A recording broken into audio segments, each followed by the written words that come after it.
Good afternoon, conference. Haven't we done well? 8 months and we've already got our first conference. And that's no mean feat, actually, ladies and gentlemen. It's down to the hard work of people like James Dalton and Gavin and his wife. And I'd like to say thank you on a personal level for that. Outstanding. Now, if you come here this afternoon to listen to a slick career politician, a man who has the answers to all your questions, a fountain of knowledge, an oracle, then I'm afraid you're going to be sadly disappointed. I'm not a career politician. Unlike the 2,700 that you actually pay for in the UK, coming from the British taxpayers. How do you work that out? The 750 MEPs in Strasbourg, the 650 MPs in London, the 803 House of Lords members, the 101 in the Northern Ireland Assembly, the 103 in the Scottish Assembly, and the 60 AMs in Wales who want to go to 120. Now last year they had a pay raise, and just for the Welsh Assembly alone, we pay in £500 million a year. And that pay rise for those 60 MPs are now going to cost us an additional £700,000. Well, I think that's atrocious, because I don't think we get value from our MPs or AMs. Now, why am I into politics? I don't want to be into politics. I'll give you a background. I was born in 1957. My mother was married to my father, thank God. And they had 6 children. Unfortunately, my father was in the Merchant Navy in the war, and he got blown up 3 times, all right, and survived, luckily, which was pretty rare because he was a chief engineer in the ship. Unfortunately, due to his war injuries, he's died when I was fairly young, 9. Now, my mother had 30 shillings a week to bring up 6 children. All right, and I'll never forget it. She was sitting there till 2 o'clock in the morning, some nights sewing with a candlelight. All right, and on 30 shillings a week, she couldn't survive by feeding 6 children and clothing 6 children. So I ended up being passed, myself and my twin, because we were the youngest of the family. We got passed from family member to family member, and eventually I ended up in a farm in West Wales. And I was under foster care. And the farmer was a lovely chap, and he's ex-military MP. And I stayed with that family, and I was very fortunate for 5 years. And when I was becoming an adult, he said to me, "What are you going to do for the rest of your life, boy?" I said, "Well, I'm not sure." He said, "Well, get into the army." He said, "Go into the army, get into the forces, see a bit of the world, and if you want to come back home after 3 years, there's always a place welcome for you." I said, "Thank you very much." I said, "That's great." I thought about it, and I joined the army at just 15 and a half years. I spent 20 years in the army as a senior warrant officer, and I eventually left, and I decided, what am I going to do now for my second career? I drove a lorry for 12 months. I paid for training to work offshore, and I got the certificates to work offshore in the construction industry. It was catch-22. I had the certificates, but no experience. So I went around the ports every Thursday, Friday, and Saturday, banging doors, trying to get a job, and eventually I got a job in the construction industry as an agency worker. I then worked up for a company, and I became involved with one main international company, and I became a works manager, project manager. And I've actually run now projects of £450 million. Now, it may surprise you, I've not got one qualification behind me. I had very limited schooling. I was a troubled child. But the moral of the story is, I've never expected anybody to give me anything for nothing. The work ethic has always been there. And if you want to achieve something in life, you can. And that's the message that we've got to put out there, especially because of the schooling education system that we've got today. So that's the background of why I'm here. Because I'm dissatisfied with our politicians, because I no longer trust any of them. So my mum, who passed away at 89, would expect no less from a child standing here today. Now, she survived air attacks when serving in the RAF on a base and never forgot what the British people fought for, and what we are now starting to fight for again. She once told me, and this was quite close to her death, she said, "What a waste the war was." And I said, "What do you mean, Mum?" She said, we wasted all those lives for nothing, because we've no longer got a democracy in this country. And that was at 89, she realised that. So this is for her. I and my colleagues are appreciative of your support today. As I said, I am not in fact a politician, but who knows, I may become one day. With your help and support. Only as a last resort, by the way, ladies and gentlemen. Unlike the vast majority of politicians in the House of Commons, as I said, I will not have entered politics for a career. I have certain beliefs, and you could call me old-fashioned, that when you are representing the public, you have to have a number of principles. Honesty, openness, and the courage of your convictions to stand up and say what needs to be said in defence of this country. It's been proven time after time this is not the case with a number of our MPs, MEPs and AMs. There's only one man in politics today that I respect, and that is John Rhys-Evans. And why? Because he is a man of integrity, ladies and gentlemen. And if I can follow him and his core ethics, I will be a happy man. And ladies and gentlemen, I do believe I have those values. Now, in fact, as I said, I'm a working man who's worked with his hands all his adult life. And if I have to stand up here and talk to members of the public and you, and I admit I don't feel comfortable in doing so, I am prepared to do that for my nation, because I believe what we are doing is right. And somebody has to fight back against the system that's been built up against us. So since it's right, the public should expect better things from their politician, and a politician should represent the public interest and not their own. And that's why I joined DVP. There's something wrong in Great Britain today, when the most vulnerable and aged in our society fail to get the full services they require from the National Health Service. And why is this? It's due to the fact that they're understaffed, they're overworked, and they're unappreciated, ladies and gentlemen. The National Health System is deteriorating. Hospitals and GPs can no longer cope. This is due in part to the unrestricted boom in the population growth. There's something wrong in Great Britain today when a man and a woman save all their working life for their retirement and are penalised at every stage in doing so. And why? This government and previous governments have to raise more and more taxes to cover the cost of our growing population. It's not rocket science. Don't pay health services charges for everyone who turns up on a plane, and you won't have a health cost shortfall.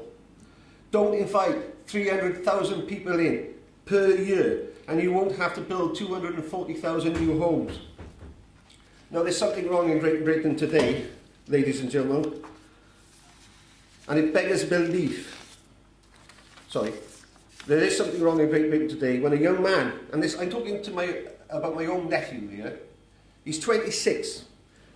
He's living with his mother, his father, his brother, his wife, his daughter, and his grandmother, all in one house. And he's been on the waiting list for 7 years. He works on 3 zero-hour contracts to earn sufficient money. And he's a hard grafter. Okay? So, jobs on zero-hour contracts to earn sufficient income to support his young married family. And of course, we all know what jobs they are, in reality, are given to migrant workers, taking the possible employment of jobs for local residents. No, that's not racist, ladies and gentlemen. All right? I've been called a Nazi, which I object to. The problem is, and this is according to the Office of National Statistics, 86% of all new jobs in this country go to migrant workers. I think that's wrong. Now, there's a total, actually, even with reduced employment and the numbers coming down, there's still over 1 million youth unemployed today. Ladies and gentlemen, there is something wrong in Great Britain today, and it beggars belief that in the 21st century, and indeed in every major city and countryside, we have over 500,000 people collecting food parcels.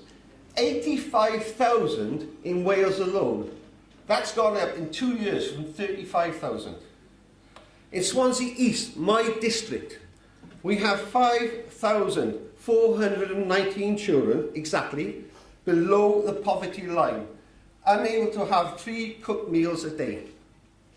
Yet this government and previous governments are giving away billions of pounds each year to every other country in the world. Now, the Democratic and Veterans Party was established because we, as veterans who have fought for this country, we can no longer tolerate the betrayal by the political elite of the very principles that we fought for. We cannot and we will not tolerate the lack of opportunity for the hard-working British people, where small businesses and school jobs are stifled by high taxation and burdensome regulations. We cannot and we will not tolerate our great national health system being placed in a state of ruin. We cannot and we will not tolerate our armed forces and police being discriminated and undermined by cuts and incompetence, putting our people's security at risk. We cannot and we will not tolerate our veterans being persecuted in the name of appeasing our enemies. We cannot and we will not tolerate the carnage on the streets of our inner cities caused by a soft on crime approach and weak political leadership. We cannot and we will not tolerate the fact that hard-working families can't afford to own their home homes at stake in our society. We cannot and we will not tolerate an open-door immigration policy eroding our culture and overwhelming our public services and housing supply. We cannot and we must not tolerate our crumbling transport infrastructure, where hard-working people struggle to commute to work and their place of employment and pay through the nose for doing so. Our message is simple, and this is the message that we're getting out in Wales. We believe in an economy that encourages and rewards innovation, supporting small businesses and creating well-paid skilled jobs. Napoleon once called us a nation of shopkeepers. We want to return to those days where the UK is a bastion of opportunity and for individuals to make a go of it. By adopting a pro-business, pro-individual approach, job creation will be our main interest. We can then increase revenues significantly, which will allow us to invest in our public services. We believe in an NHS where there aren't more pen pushers than beds, where there aren't huge PFI payments diverting money away from the frontline services, where the British people are skilled up to train as doctors and nurses, and we don't have to rely on imported people from abroad on expensive agency fees. Let me tell you, ladies and gentlemen, when you hear on the press the NHS is going to fail because all these doctors and nurses are going to go back, remind them that only 14% of the National Health Service is made up of foreign workers. The other 86 are all British born. But remind them of this fact also, that it costs twice as much to employ a foreign agency worker than a homegrown individual. And tell them this, that in 2016, 2017, 86,000 people applied for jobs and support with the National Health Service from the government. Single mothers wanted to get back into careers. People who wanted to switch trades from one aspect of life to another aspect of life. And you know what? In 16 and 17, 2000, not one person got any help whatsoever. For the first time in decades, this year, the government are paying for 55,000 new staff because they can see that there will be a problem in the future. So if they can do it now, why haven't they been training their own people for the last 10 years? That's the question you need to ask. We believe that prisons should be punishment and a deterrent, and prison personnel should be properly supported. Prison staff should be properly supported. We believe our school, colleges and universities should create life chances for all, regardless of background, with a huge focus on the technical skills people actually need in the 21st century to create opportunity and to provide for their families. As I said, I came out of school with nothing, and I can run £450 million projects. And this, ladies and gentlemen, is down to one thing: common sense. And don't peg everybody into the same box. We believe in an energy independent and innovation so that we can create skills, jobs in the energy sector and not rely on the foreign powers for our energy supply. We believe our people shouldn't have to choose between heating and eating. We believe communities should be able to get to work efficiently and punctually without financial crippling tickets or petrol prices. We believe in fixing our nation's infrastructure. In summary, we believe in Britain and we believe in British values. We believe in sovereignty, safety and security, opportunity, hard work and public sector efficiency. We stand at a crossroads in British history, ladies and gentlemen. As voters, do you want more of the same failed politicians of the last 50 years, or do you want a strong, prosperous Britain that stands up for the safety and personal development of her people? Well, if the answer to that, which it is for you people, is obviously vote DVP. And we have to get that message out to the public. There's a change coming, ladies and gentlemen, and we won't be there overnight. We won't be there in 2 years, but we will be there eventually with your help and support. Now, I apologise for the rushed chat. I was actually told I was speaking on 2 other matters and then I got sidetracked to this. But basically, I've been given the lucky position of talking about energy, and I'm not going to bore you today because my time's up anyway, and it's a lot of facts and figures. But myself and a gentleman called Mr. Anthony Naylor, BA, have sat down and we've looked at the energy industry over the last 2 years. That's how long it's taken us to put our thoughts together and down on paper. We want to create jobs. We want to become self-sufficient. We want to use some renewables. We want to use coal. And we want to get back into the coal environment. And we want to support the energy sector by actually not closing our coal fire stations, but actually building a few more. Now, a lot of people are going to say straight away, this is anti-environmental, but we've got the arguments there. This is going to go for a review to the policy department of DVP. When they're happy with it, it's going to go up on our website, and then you, as the members, can actually comment on it, agree with it or not agree. These are ideas that I've got from 20 years in the construction trade, working on major energy projects worldwide. It's not the Bible.